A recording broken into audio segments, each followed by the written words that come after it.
Magandang buhay! Narito naman tayo sa Faith on Di Lang My Day, totoong buhay ng pulis. We see them smiling, laughing, posting My Day stories. And some might think, sarap siguro ng buhay nila.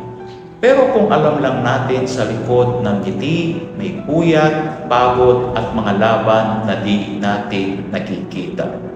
They serve, they protect, they sacrifice, kahit kulang sa pahinga, hindi kulang sa puso at dedikasyon.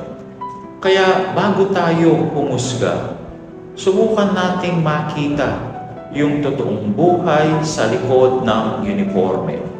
Hindi lang kwento ng trabaho, kwento to ng tapang, pananampalataya at pagtitiwala sa Diyos.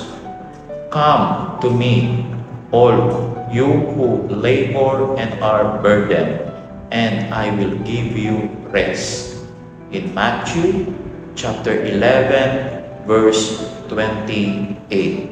At sa panghuli, magsama-sama po tayo sa isang panalangin. Sa ngalan ng Ama at ng Anak at ng Espiritu Santo. Amen. Panginoon, sa bawat pagod at laban ng aming mga tagapagsilbi, Ikaw nawa ang maging lakas at kapanghingaan nila. Pagpalain mo ang kanilang puso sa patuloy na pagtupad ng tungkulin. Amen. Sa ngalan ng Ama at ng Anak at ng Espiritu Santo. Amen.